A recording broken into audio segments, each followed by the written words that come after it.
Good morning, Rock Hill. I just wanted to share a little bit with you guys about what I've been um, studying in my quiet times. I've been going through some of the Gospels, and this morning I was in the Gospel of Luke, which is always fun to go through and think about. When we went through Luke as a church together for so long, I can hear a lot of the teaching and discussions we did as I read through, which I really treasure. But this morning I was in Luke 12, and I wanted to read with you verse 22 through 34. It's called Do Not Be Anxious. And he said to his disciples, "Therefore I tell you, do not be anxious about your life, what you will eat, nor about your body, what you will put on. For life is more than food, and the body more than clothing. Consider the ravens. They neither sow nor reap. They have neither storehouse nor barn, yet God feeds them. Of how much more value are you than the birds? And which of you, by being anxious, can add a single hour to his span of life? If then you are not able to do as small of a thing as that, why are you anxious about the rest?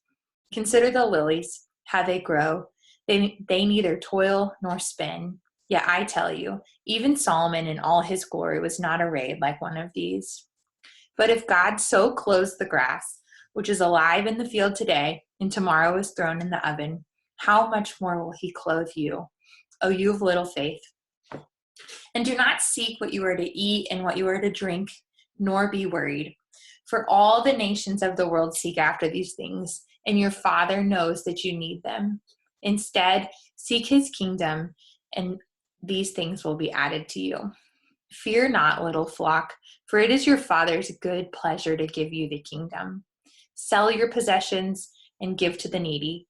Provide yourselves with money bags that do not grow old, with a treasure in the heavens that does not fail, where no thief approaches and no moths destroy. For where your treasure is, there your heart will be also.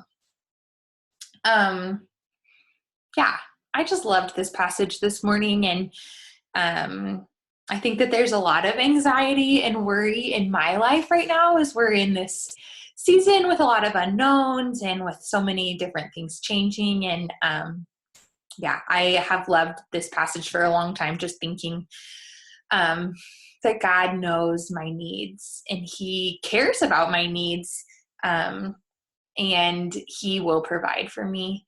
And it might not be in the way that I think or in the way that I would want, but God will provide for me.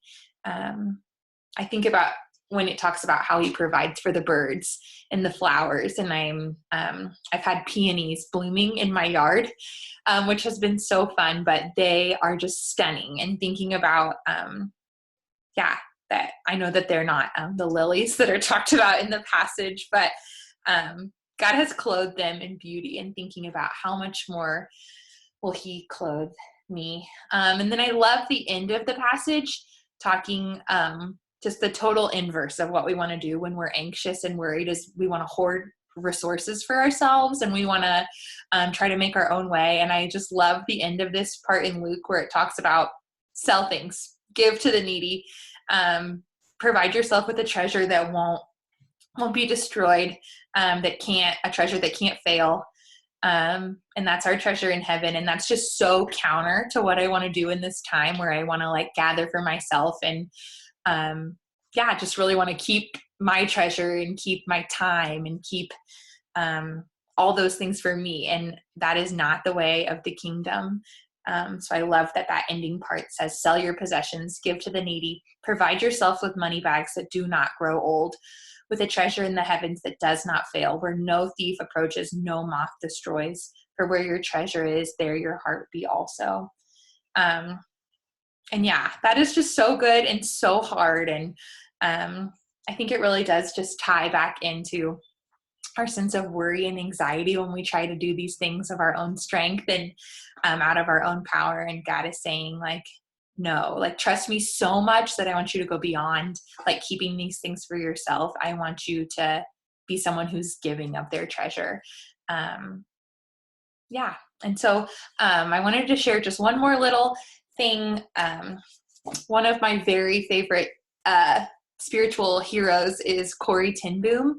You may have heard of her from her book, The Hiding Place. She and her family were Christians in the Netherlands who helped hide Jews in their house during World War II.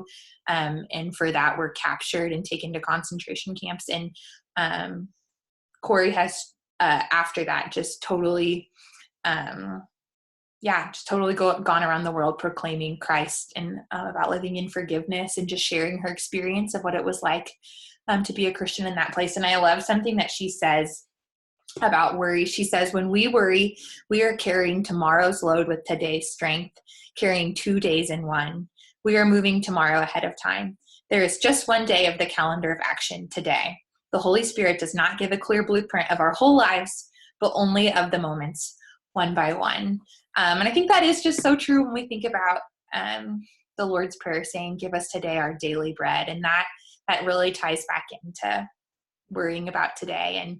And God knows what we need, and he has for us today enough. And we don't need to worry about what he has for us tomorrow, because he will light our path and the next step. And he's not going to show us the whole thing at once, but we can trust him with the next step. And so, yeah, I just pray that you guys would be encouraged today. And even when this is hard, just to think that we don't need to be worried about the next step in our life, but we can trust God with those things.